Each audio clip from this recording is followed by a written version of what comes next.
siguiente programa es clasificación B para mayores de 14 años. Los conceptos emitidos en el siguiente programa son de la exclusiva responsabilidad de sus productores. Telecanal 28 no se hace responsable de los mismos.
Cabrera, estamos en Navidad, le solicitamos a Cabina Mater que nos pusiera un aguinaldo navideño y nos puso una merengue de Johnny Ventura. Y a mí me gusta la música clásica, Navidad, música dedicada a villancicos, etcétera, etcétera. ¿Y cómo te ha ido en este día? Me ha ido bien, pero triste, Montero. No le voy a negar la tristeza que me embarga por la muerte de Iván Rodríguez, que falleció el día de hoy o anoche, y también la muerte del Bacho, de Raúl Pérez Peña. Iván Rodríguez. Que era de la línea roja del 14 de junio, Iván, sí, que era uno de los comandantes de la guerrilla que encabezó Manuel Aurelio Tavares Justo en 1963. Eso me ha dejado muy consternado y en la mañana de hoy fue que recibí esa noticia. Iván Rodríguez era de la Romana, ¿verdad? La ciudad Él era del este, de la región este, de la Romana. Y fue un militante por toda la vida defendiendo la causa de la revolución y del socialismo en el país. Correcto. Eso me ha creado un ambiente a pesar de la música, que uno tiene también que combinar la alegría con la tristeza, pero esa información que la recibí hace unos minutos me ha dejado muy apenado, porque conocí a Iván en 1977, cuando formamos la Unión Patriótica Antiimperialista UPA, aquella agrupación que dirigió Franklin Franco y que él era el secretario general. Es decir, pasamos todos esos años en la lucha por las reivindicaciones más sentidas del pueblo dominicano, en ese momento que fue un momento de finales ya de la semidictadura dirigida por el doctor Joaquín Balaguer, y Iván se mantuvo siempre al frente en su trinchera de combate en favor de lo que son los intereses del pueblo dominicano, al igual que Raúl Pérez Peña, conocido como el Bacho. Fue un personaje también que luchó con Manolo Tavares Justo en las guerrillas de 1963 y tenía toda una lucha permanente por las mejores causas del pueblo dominicano. Hasta en los últimos años se mantuvo luchando contra la corrupción, se mantuvo siempre en una trinchera de combate en favor de los mejores intereses del pueblo dominicano. Esa situación me ha causado una consternación muy grande, porque eran personas que yo siempre estaba al lado de ellos en la lucha, en la faena de la revolución y de las confrontaciones que se dan aquí en el país por los mejores intereses y la mejor causa del pueblo dominicano. Yo conocí a Iván en el año 1959-60, en la ciudad de La Romana. Él trabajaba con un señor que le llamaban Seferino, que era en Central Romana, que era el que dirigía todo lo que es las reparaciones de casas. Él trabajaba en el departamento de carpintería y siempre mantuvo su conducta. Lo raro es que él usaba una boina cuando trabajaba en Central Romana. El momento en que ir con una gorra de un partido al Central Romana constituía la cancelación inmediatamente. Lo conocí en la Romana en la década del 60, yo soy de la Romana y pertenezco a la generación de los viejos dirigentes. Vamos a nuestros anunciantes para entonces, anuncio de reflexión.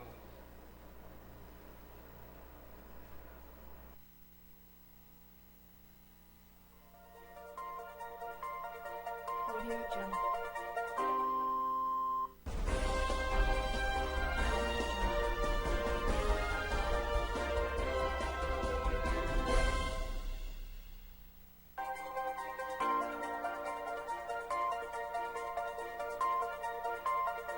Audio Jungle.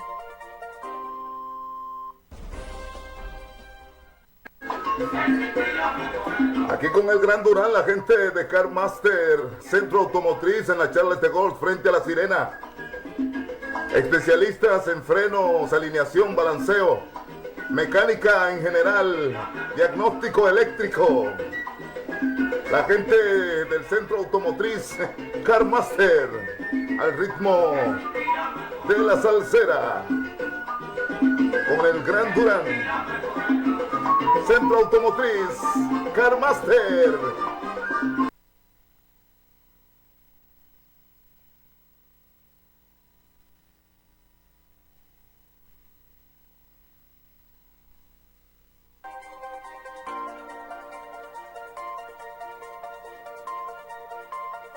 Audio Jungle.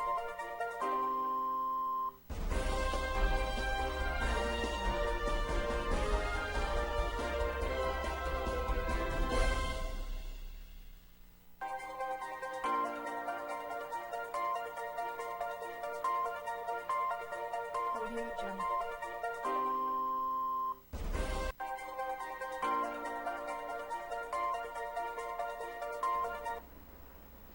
Señores, la sociedad dominicana está en luto por la muerte de esos dos dirigentes, luchadores por un país mejor.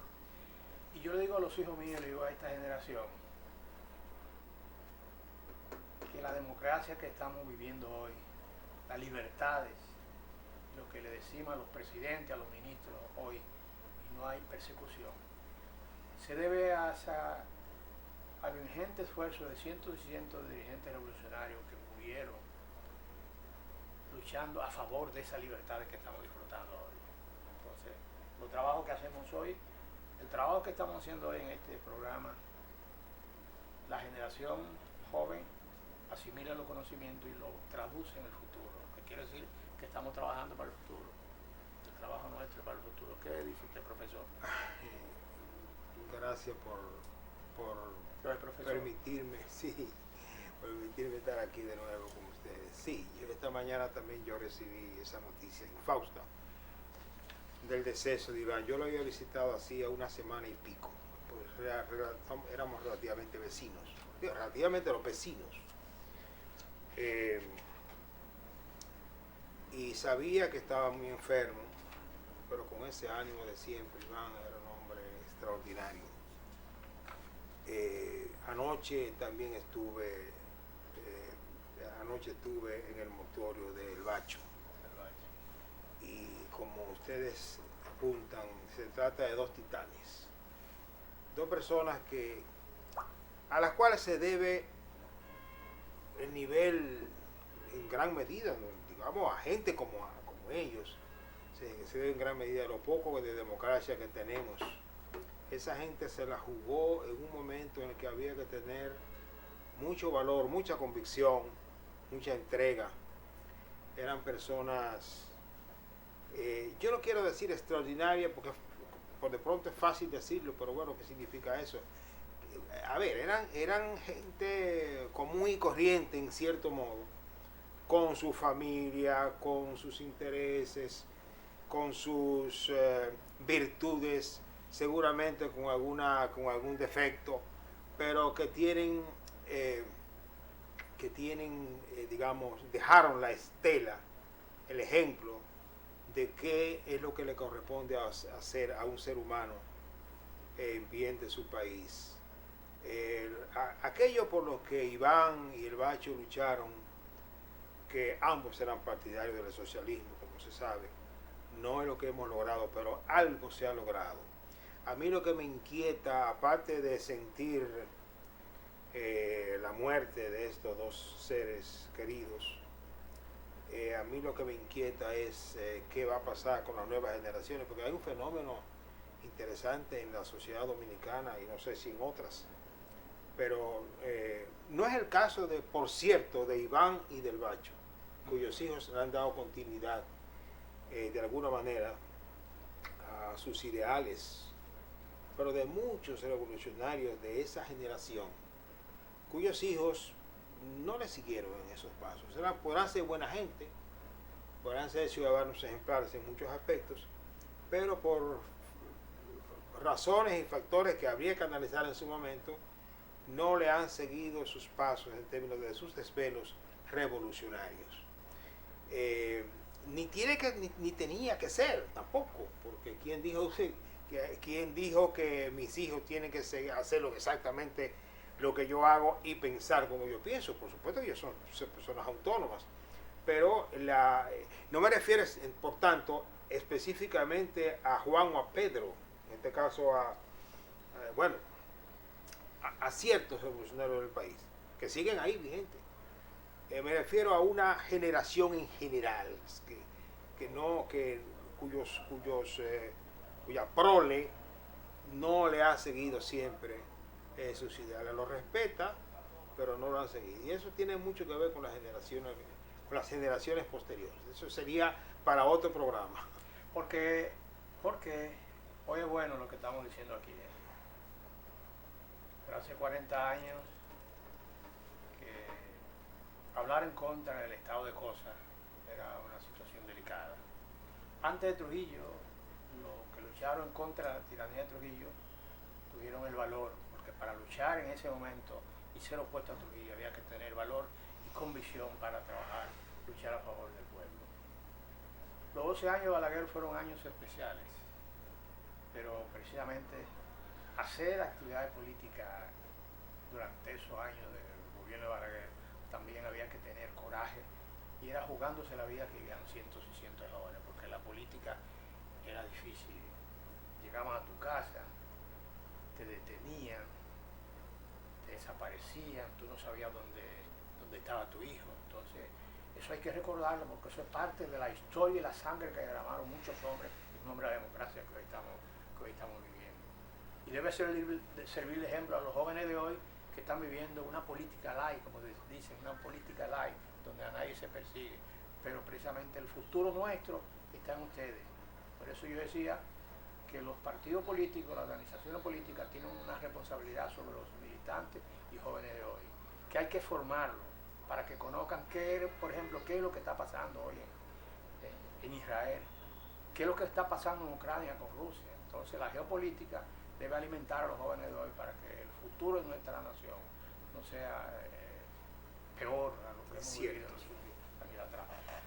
Y sobre todo, Montero, en un mundo en que todo está muy interrelacionado, es decir, no es un mundo que hace 50 años que las sociedades vivían como cierta aparte, cada cual haciendo su política, su trabajo. No. Ahora un hecho que suceda en Medio Oriente repercute de manera directa en la sociedad dominicana y en el mundo entero. Es decir, que hay una interrelación en los actuales momentos entre las naciones, y por eso es la delicadeza de ese hecho que está ocurriendo ahora, de guerra, de confrontaciones, que pueden derivar en situaciones que todavía no se sabe hacia dónde van, porque no se tiene una perspectiva clara de qué podrá suceder de aquí a un mes, a mañana. Mañana puede ser que ya estalle la Tercera Guerra Mundial, porque ya amenazó Estados Unidos a Irán que si que si ellos participan y apoyan directamente y que si atacan a Israel, ellos van a intervenir militarmente. Es decir, que la situación mundial ha ido cambiando y nosotros perdiendo a estos líderes, a estas personas que esclarecían lo que es la situación mundial y nacional. Por eso es que tengo esa situación de esta mañana y desde ayer, de ver cómo nosotros podemos poner nuestro granito de arena, aunque sea poco, para resaltar y destacar a esos grandes luchadores que, como usted dice, Montero, fueron los que han creado la situación que vivimos de libertad y de democracia, que con sus imperfecciones, pero podemos venir a este programa a hablar abiertamente y nadie puede ni tiene la intención de por eso agredirnos o perseguirnos. Y hay una situación delicada, ya vamos a retomar el tema, ¿verdad? Ustedes son los que manejan con mucha propiedad el tema. Estados Unidos, la delicadeza del tema descansa en que Estados Unidos ha pedido una tregua para que los civiles salgan de los lugares de combate. ¿Qué quiere decir eso? Que posiblemente haya una operación limpieza. Cuando están llamando hay una tregua para que los civiles salgan de la zona de combate, eso quiere decir que a nivel internacional ha habido un movimiento de opinión pública a nivel internacional con relación al homicidio, al genocidio que se está dando en este país, por la cantidad de cientos y cientos de niños que han muerto, la cantidad de ambulancias, hasta las ambulancias, la Cruz Roja, que es una expresión simbólica del mundo, que hay que cuidar, hasta la ambulancia la han estado torpedeando. Así es. Sí, pero hay que aclarar, Montero, que Estados Unidos plantea esa tregua momentánea, pero a la vez apoya el bombardeo. Es decir, esos ataques a civiles, a supuestos miembros de Hamas, que la mayoría no son Hamas, sino son civiles, Estados Unidos está apoyando esos ataques. Ellos lo que quieren es una tregua para que los que puedan salir puedan escapar de aquel infierno que le está creando Israel a Hamas, ahí en esa área de la Franja de Gaza, puedan salvar su vida. Porque fíjense, no se salvan ni los centros de refugiados. Esos centros de refugiados han sido atacados en los últimos días e incluso la ONU se queja porque miembros de ellos, decenas de miembros de la ONU han perecido en esos ataques. Es decir, que una cosa indiscriminada, totalmente un genocidio, que la humanidad no puede mantenerse al margen de esa situación. Entonces, por eso es que nosotros debemos en estos momentos mantenernos alerta y ver qué situación, cómo denunciamos. Nosotros tratar de ver cómo podemos aportar a que la gente haga conciencia de que esa situación no se puede mantener por más tiempo. Sí, para ilustración de la teleaudiencia, habíamos acordado partir de cero, ¿verdad? Ustedes, para profundizar el tema sobre lo que está pasando en Israel, pero la primera pregunta para debatir es cómo fue la colonización que implementó el sionismo en esa área, cómo fue el proceso de colonización del sionismo en la zona del que hay combate. Parece que hubo irregularidades, parece que hubo una distribución inequitativa de la distribución de la tierra, ¿verdad? Bueno, pero que eso tiene una historia larguísima, que es difícil que podamos abarcar aquí.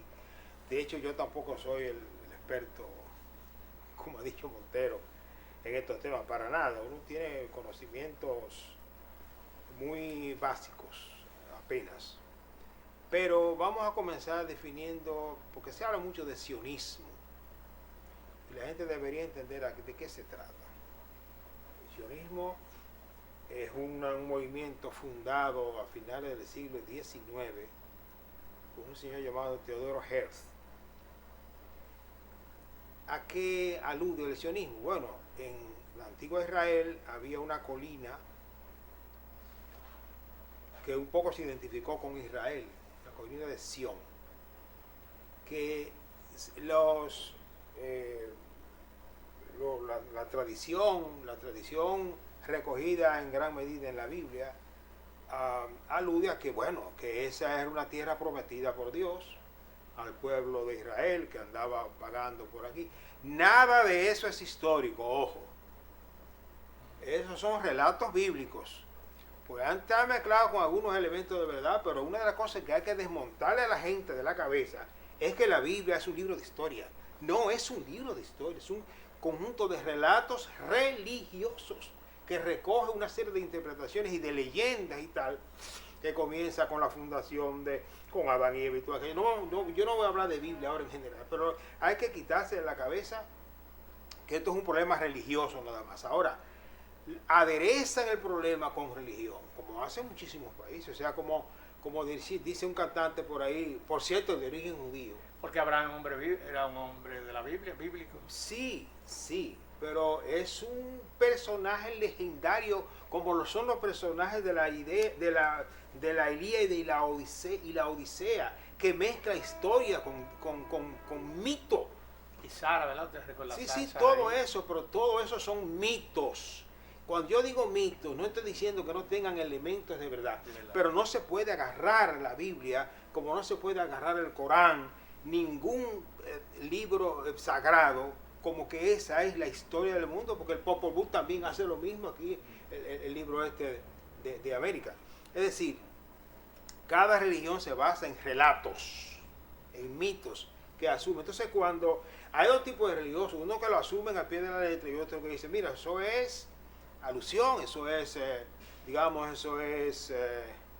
novela, eso es simbólico, son alegorías que quieren decir esto y aquello, los teólogos más refinados y con más nivel. Pero hay gente que lo coge al pie de la letra. Entonces, ¿qué es lo que pasa con el sionismo? El sionismo supone entonces que ese pueblo llamado el pueblo israelí, el pueblo de Israel, es un pueblo elegido por Dios y que tiene un designio superior a los demás. Entonces ahí es que está el problema, porque el sionismo ha devenido y se consiguió desde el principio como una idea supremacista, es decir, nosotros somos superiores a todos los demás pueblos. En la propia Biblia habla de cosas horrorosas. Señores, hay que dividir la Biblia, está dividida en dos grandes momentos, pero hay que decir lo siguiente: la naturaleza del Viejo Testamento es absolutamente diferente al Nuevo Testamento. Absolutamente diferente. Porque el Viejo Testamento prácticamente es un libro de guerra. Usted lo coge y lo exprime, lo que sale es sangre. Entonces ahí tenemos un Dios que te dice no matarás, y entonces después más adelante te dice acaba con todos en ese pueblo, mata a los viejos, a los ancianos, a las mujeres, a los niños, literalmente. Mátalos y mátale su ganado.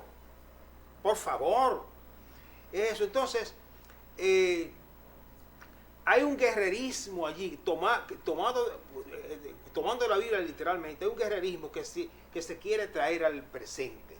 Y entonces, ahí está Israel fundada, como después de todo aquello de la diáspora, de que los romanos que se fueron de esa zona hace 2000 años, ahora resulta que hay un occidente que se ensañó contra, hay que decirlo, Occidente, Europa, se ensañó contra los judíos al punto de llegar a casi exterminarlo, intentarlo por lo menos, y de matarles, se dice que 6 millones de personas en el famoso y terrible holocausto. Hay un ensañamiento. Entonces, después que Europa le cae encima a los judíos, y eso es viejo, porque eso tiene que ver hasta con España, porque España expulsó a los judíos en el mismo año del descubrimiento, expulsó a los judíos. Es decir, hay un ensañamiento. Entonces, es como que estos que eran los parias de Europa, los despreciados, los odiados de Europa, ahora lo vamos a utilizar para que vuelvan a donde supuestamente, donde realmente vivían, para que se enseñoreen de aquello. O sea, una resolución de la ONU, la 181 del 47, que manda a fundar un Estado no judío, cuidadito, eso hay que separarlo, un Estado de Israel.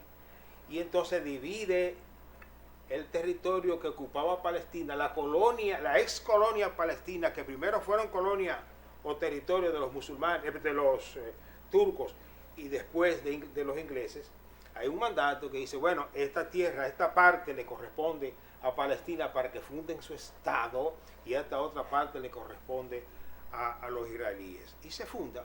¿Y qué? Se funda, para responder a tu pregunta, sobre la base de que ya existían judíos allí, pero que convivían con los árabes muy tranquilamente. Entonces, cuando se funda este estado, ¿qué es lo que hay allí? Una intención ya manifiesta de tomarse todo el territorio correspondiente a Palestina. Y es lo que han hecho hasta el día de hoy. Y por eso, ¿qué le quedaba a los palestinos desde el 48 para acá? La franja de Gaza, que ahora Israel la está tomando a sangre y fuego, quedan puntos pequeños en Cisjordania y queda una parte de la ciudad de Jerusalén. Eso es lo que queda. Entonces, cuando acaban de sacar a todos los palestinos viene Cisjordania y van a echar a todo el mundo de ahí. La idea es echar, y estoy siendo muy eufemístico, muy considerado, echar, cuando no exterminar. Se ha hablado ya de exterminio. Ya hay un viceministro que dijo, ¿y si matamos a todos los palestinos? Es decir, volver a la famosa y tristemente célebre solución de los nazis de exterminar, solución final le llamaron, a todos los judíos. Bueno, pues eso están replicando ahora los israelíes. Hay que separar ahorita eso un poquito, porque hay israelíes que se oponen a eso tajantemente. Están replicándolo hoy contra un pueblo indefenso que ni siquiera tiene un ejército, porque jamás no es un ejército regular. Es una organización política que tiene un brazo armado. Entonces, eso significa que hoy por hoy estamos en presencia de un proceso de exterminio que yo creo que no va a ser total, pero que avanza hacia allá. Y entonces que después que se tome a todo el territorio palestino, ¿para dónde van? Si se fortalecen. Para Jordania. ¿Y si se mete en Jerusalén, qué sucede? Sí, pero Jerusalén está prácticamente tomado ya. Sí, porque lo que le queda es un pedacito ahí, han respetado un poco. Los israelíes ni siquiera respetan las mezquitas. Por la expresión religiosa, ¿verdad? Bueno, porque tú sabes que Jerusalén tiene un lugar sagrado para 3 religiones. Los cristianos con sus diferentes denominaciones, los musulmanes y los judíos.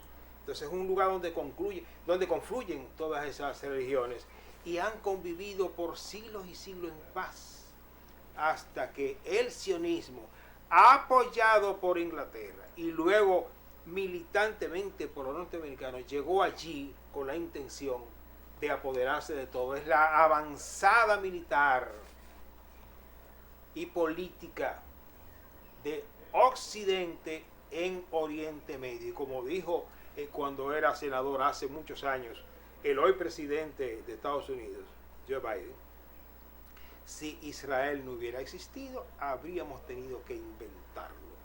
Porque esa es nuestra punta de lanza en una zona que une 3 continentes. Para ellos es vital. Desde el punto de vista de Occidente hay que entender por qué ellos hacen esa barbaridad. ¿A dónde va a llegar esto? Sería, yo quisiera escuchar la opinión de ustedes, ¿a dónde va a llegar esto? ¿A dónde se encamina? ¿A dónde podría llegar? Se pueden plantear hipótesis, nada más. Lo cierto es que estamos en presencia hoy de un hecho horripilante, horrendo, que la humanidad grita y grita y grita, y eso está bien desde el punto de vista político, desde el punto de vista de la propaganda, desde el punto de vista de la comunicación. Yo digo que Israel está perdiendo la guerra desde ese punto de vista, pero mientras tanto está perdiendo la guerra, pero haciéndole pagar un costo demasiado elevado a la humanidad, específicamente el pueblo palestino. Sí, pero ellos están matando gente, matando niños, matando. Entonces, para la realidad para ellos, escúchame Montero, para un israelí de esos sionistas, pero para que la gente entienda, es el equivalente a los nazis, por favor, es fascismo a ultranza. Para ellos matar a un niño a un palestino, no importa la edad, es matar nada. Vamos a escuchar a Cabrera. Sí, lo que dice, acaba de señalar Luis Ulloa, es la realidad que estamos viviendo en la actualidad. Esa es la situación que él describe de manera bien consciente y de manera sustanciosa lo que ha sido la lucha que ha librado el pueblo palestino en favor de su independencia y la creación de un Estado, porque en esa zona los palestinos tienen derecho a vivir. De lo que se trata es, y desde 1948, cuando se crea el Estado de Israel, propiciado por los británicos, que eso fue Y la ONU resolvió. y la ONU creó la base legal para su existencia. Se desató una guerra, aquella guerra donde participaron Jordania, Siria, Irak y varios países, y esa guerra era por territorio, es decir, ahí no hay un problema religioso, No, para nada. ahí hay un problema de ocupación y de reclamo de territorio por parte del pueblo palestino, que merece y debe vivir en ese sitio, en ese lugar, porque en realidad lo que se ha tratado luego con la guerra de 1967, que fue una guerra fuerte también, de manera... La de los 6 días, famosa. Esa de los 6 días. También ahí le quitaron gran parte del territorio palestino. Y luego eso sucedió también en los 70, con aquella guerra que se desató también en esa zona, en esa área de Medio Oriente. Y a partir de ahí, un elemento muy importante fue la intifada, que significa en árabe, intifada significa rebelión, protesta, es decir, esas manifestaciones que se llamó intifadas, que ocurrieron en 1986.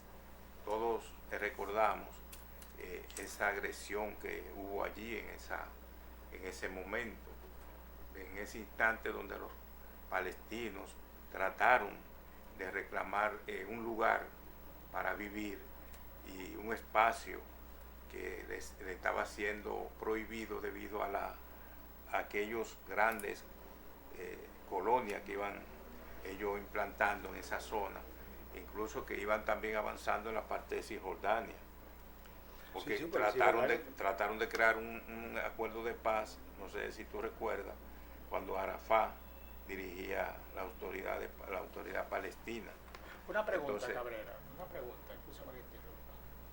¿Por qué Estados Unidos presta mucha atención a la crisis, a la lucha que se libra en Israel y descuida el problema dominico-haitiano? No, el problema dominico-haitiano no es un problema estratégico para Estados Unidos. Así es. Es decir, aquí nosotros podemos matarnos con los haitianos y eso no repercute ni en la economía. No pone en riesgo su poder. No, ni tampoco en la esfera. Seguimos siendo parte de la esfera de influencia de Estados Unidos, tanto Haití como nosotros. Exacto. A pesar de que pueda haber un conflicto. Si ese conflicto en nada afecta lo que son los intereses de Estados Unidos. Ellos van a seguir dominando aquí, van a seguir dominando en Haití, van a seguir dominando en toda esta región. Es decir, para ellos el centro en estos momentos de conflicto viene siendo la guerra entre Ucrania y Rusia, y es por los alimentos, es decir, por el problema que se puede dar allí con los alimentos, con la materia prima que allí se producen, pero además de eso, con el gas, que ese gas que llega a Europa también se ve afectado. Y en este caso de Israel-Palestina, es un caso también de geopolítica. Es decir, ellos tienen que preservar ese Estado de Israel, porque si lo pierden, va a perder el socio, el enclave fundamental para dominar esa región. Pero además hay un problema económico, que es el caso del petróleo. El petróleo en la zona. El petróleo, que si el estrecho de Hormuz, si lo cierran con una intervención de Irán, entonces ya ahí la economía mundial y de Estados Unidos. Claro. Quiere tiene decir que esa problemas. guerra quiere decir que esos enfrentamientos, esa lucha de carácter étnico por los terrenos tiene un trasfondo de carácter económico. Económico y geopolítico, sobre todo. Geopolítico. Esos son los dos elementos que Estados Unidos está defendiendo. El en mundo, esa está, región. el mundo está en disputa como siempre, pero déjame yo agregar algo a lo que decía Cabrera. El problema de los granos y hasta del propio, estamos ya saliendo un poquito de Israel, porque tenemos que volver ahí, porque tú hablabas de Ucrania. El problema de Ucrania no es simplemente lo de los granos, el elemento económico y por supuesto el asunto del suministro de gas por parte de Rusia también es un elemento, pero lo que desata el problema allí es básicamente un cerco que se le tenía tendido y le tiene entendido a Rusia. Rusia es una potencia que está siendo cercada por Occidente. Ustedes cogen el mapa ruso, que es bastante amplio, el país más grande del mundo, usted va a ver cómo las bases militares, y el último zarpazo se lo querían dar incluyendo a Ucrania en la OTAN. Entonces esa es una de las famosas líneas rojas que Rusia estableció, pero mira, para allá no. Entonces, Ucrania estaba participando en ese juego, ¿cómo? Acabando con todos los rusos residentes en Ucrania, sobre todo con la parte este de Donbass y Donetsk, esa parte que está mayoritariamente compuesta por rusos. Ya los rusos habían recuperado a Crimea, que es una gran península que graciosamente un líder soviético, pero de origen ucraniano llamado Nikita Khrushchev le había dado, no sé si borracho o cómo, se le había entregado a la administración en la época soviética, a la administración de Ucrania. Entonces, esos elementos se digan. Pero yo quiero también agregar algo a lo que decía, ya volviendo a Israel y a Medio Oriente, a lo que decía Cabrera. Porque se dice, mira, ahí está que fundan un Estado, los israelíes, legal porque la ONU les había dado esa aquiescencia, incluso hasta la propia Unión Soviética, y de repente los países árabes, mal armados, mal entrenados, vienen y de atrevidos y invaden a Israel. No, es que no bien se funda el Estado israelí, comenzaron con la invasión de los colonos y comenzó la violencia, porque desde el inicio, acuérdense del sionismo, desde el inicio Israel tiene la intención de recuperar todo ese territorio, todo. Es decir, hay una especie de destino manifiesto que se llama sionismo, el destino manifiesto es una doctrina norteamericana, y dice algo así como que ellos, la providencia, y ellos están destinados a dominar el mundo y todo aquello. Todo eso está en el tapete. Es decir, los pueblos árabes, los países árabes reaccionan. Primero, ellos nunca estuvieron de acuerdo con esto, hasta que hubo el acuerdo de Anwar Sadat con el gobernante de entonces de los israelíes, y ahí viene los egipcios, y son de los primer estado en reconocer, y por ahí reconoce árabe que reconoce a Israel, hasta que bueno fue sobre todo Estados Unidos copando la simpatía de parte importante de esa zona, sobre todo de Arabia Saudita, que es el gran productor de petróleo, cuando el Shah de Irán también eso pertenecía a la zona de influencia norteamericana. Pasó una revolución en el 79 que destronó al Shah de Irán y se viene el régimen de los ayatolás, que es anti-norteamericano, anti-occidental.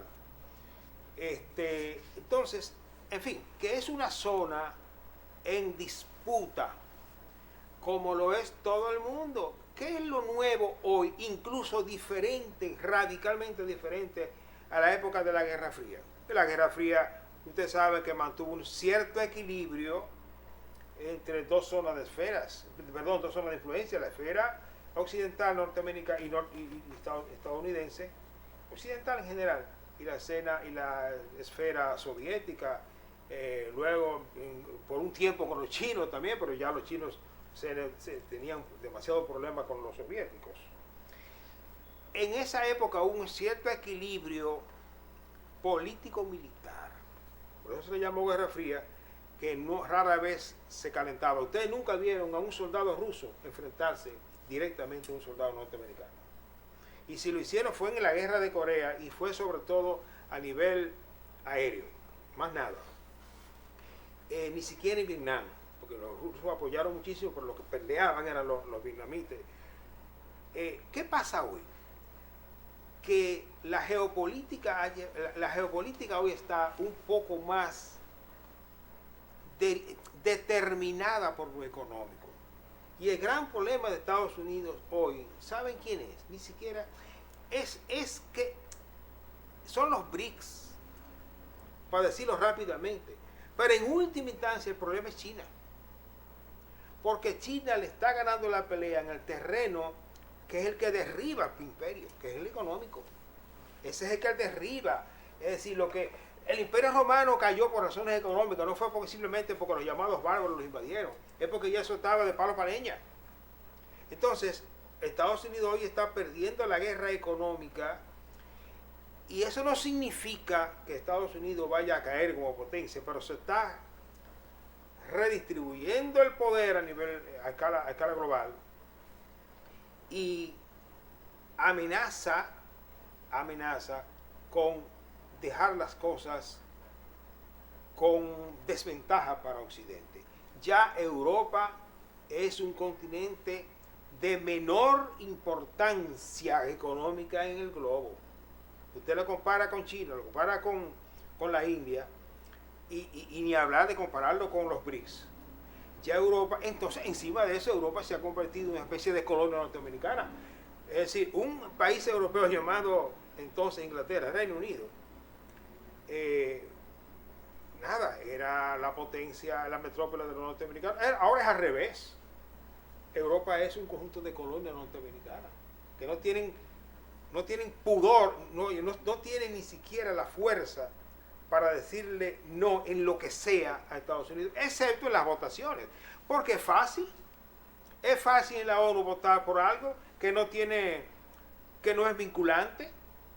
Porque las resoluciones de Cuba sobre el no bloqueo a Cuba se han hecho, ya van, 80 y tantos, muchísimas. ¿Y qué consecuencias tiene eso? Ninguna consecuencia política, práctica. Y entonces ahora la mayoría de los países, la inmensa mayoría votó ni siquiera fue contra Israel, fue por el alto al fuego, por el amor de Dios. Ganó esa causa, el alto al fuego. Pero eso ha significado alto el fuego en el terreno, para nada, porque eso no vincula a nadie. O sea, las resoluciones de la ONU no comprometen a ningún país. Correcto. Vamos al último segmento. Vamos con nuestros anunciantes. Y al regresar, quisiera que ustedes hagan un pequeño esbozo sobre la situación dominico-haitiana.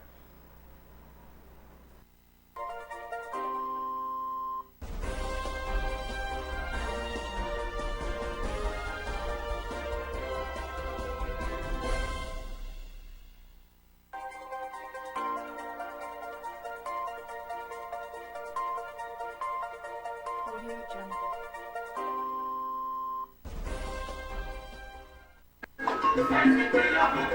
Aquí con el Gran Durán, la gente de Car Master, Centro Automotriz en la Charles de Golf, frente a la Sirena. Especialistas en frenos, alineación, balanceo, mecánica en general, diagnóstico eléctrico. La gente del Centro Automotriz, Car Master, al ritmo de la salsera, con el Gran Durán. Centro Automotriz, Car Master.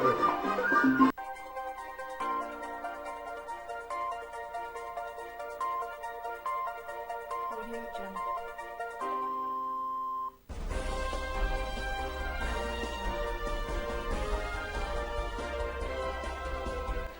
Puntualizando, colega, para luego el tema dominico-haitiano. Sí, podemos señalar que esa situación que se está viviendo en la actualidad en Medio Oriente y sobre todo específicamente la guerra y el conflicto que se ha mantenido entre los palestinos e Israel, lo que preocupa a la humanidad en todo sentido siempre es hacia dónde conduce eso. Es decir, hacia dónde vamos la humanidad, qué se puede esperar de un genocidio tan grande como ese que se está cometiendo en la Franja de Gaza. Y ahí la situación puede conducir a un escalamiento de la guerra.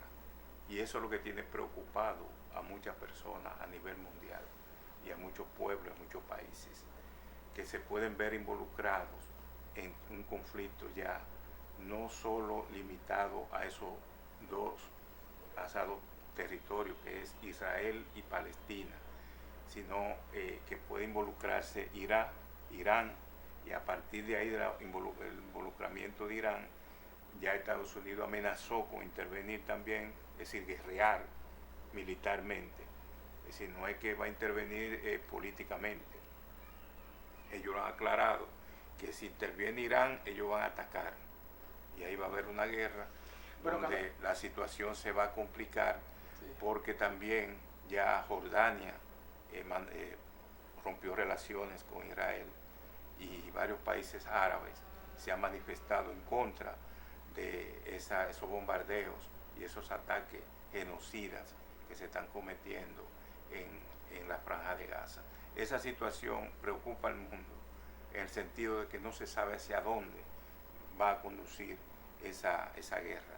Hoy, el día 7 de noviembre, se cumple un mes de aquellos ataques que hizo Hamas a Israel y que ya vemos la consecuencia. Ayer se daban la noticia de 11.000 muertos, más de 11.000 muertos.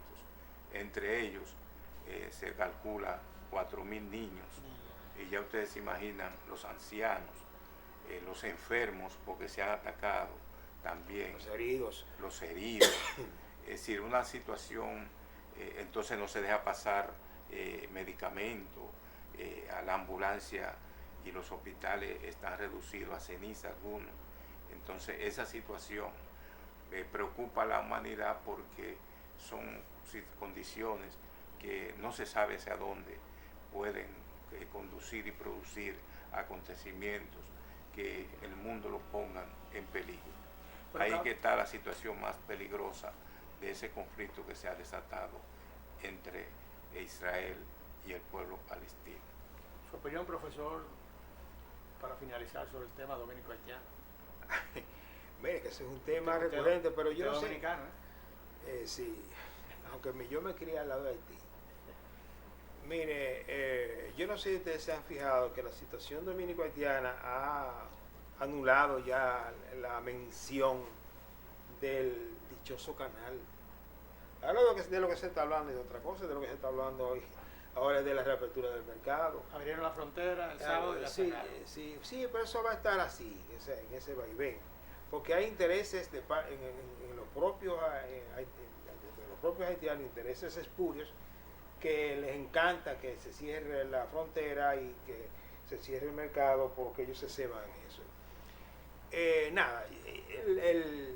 El problema que se dice 1.000.000 de veces es que en Haití no hay una autoridad demasiado, no hay interlocutor claro, y cuando lo hay se va un poco por la tangente, y también que el gobierno dominicano maneja muy electoralmente el problema también, es decir, pero si algo queda claro de todo lo que está pasando, aparte de muchísimas cosas que incluso ustedes han dicho aquí en este programa, una de las cosas que queda clara es que cómo fue que un canalito, un problema eminentemente técnico, devino problema tan grave. Ahí hubo un manejo equivocado, vamos a decir que hubo provocación por parte de Haití, de los haitianos, pero hubo un manejo terrible, porque, señores, cuando usted le da la información a cualquiera, así, prima facie, de que Dominicana tiene tiene 11 tomas del masacre y Haití no tiene ninguna, a usted también le dicen, pero acá, pero ahí hay una asimetría inaceptable. Claro que eso no es tan así, porque incluso lo que habría que ver, lo que preguntarse es, en cuando Dominicana puso, digamos, esas tomas, las realizó, ¿hasta qué punto se lo comunicó a Haití? Es posible que sí, es posible que no. En el caso de este canal, ya consta que los haitianos sí se lo comunicaron. Lo que pasa es que el gobierno dominicano se equivocó y no y lo dio por hecho, por una aquiescencia. Lo que pasa es que luego echaron para atrás y dijeron, donde dije Diego, dije Diego. Hubo un problema allí. Pero, señores, nosotros, es verdad, Dominicana, ya terminamos entonces. No, falta 5 minutos. Dominicana no puede echarse encima a Haití. Pero cuando yo en esa frase, que es verdad, no puede echarse un país, echarse la economía de otros países encima. Ahora bien, es verdad que nosotros tenemos a Haití encima. ¿Quiénes trabajan en la agricultura? ¿Quiénes trabajan en la construcción? ¿Quiénes trabajan parte de la hotelería y del turismo? ¿Quiénes trabajan parte importante del servicio doméstico? ¿No será que parte importante de nuestra economía la sostienen los haitianos? No digo toda, pero una parte, un % considerable.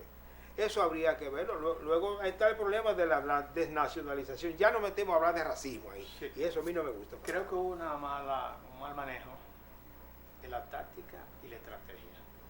Creo que el gobierno dominicano, en lugar de echar el pleito en el plano diplomático, recurrió a movilizar los guardias por la frontera, cuando Haití no tenía movilizados los guardias en su frontera. Eso es así. Y con el beneplácito de ciertos sectores de la caverna dominicana que le echa leña al fuego. No hay que ser pro haitiano para defender el derecho que ellos tienen como país y que tenemos nosotros. Y ha sido una relación históricamente conflictiva, sí, pero cuidado, es verdad que nosotros nos separamos, no fue que nos independizamos, nos separamos de Haití. Pero, y en 1937, ¿qué pasó? O se nos va a olvidar. Es que yo oigo gente apoyando eso. Entonces, se necesita cierta dosis de patriotismo dominicano, de soberanismo, es verdad, pero sobre todo, ante todo, de humanismo. Necesitamos manejar esto con firmeza, pero también con criterio humano.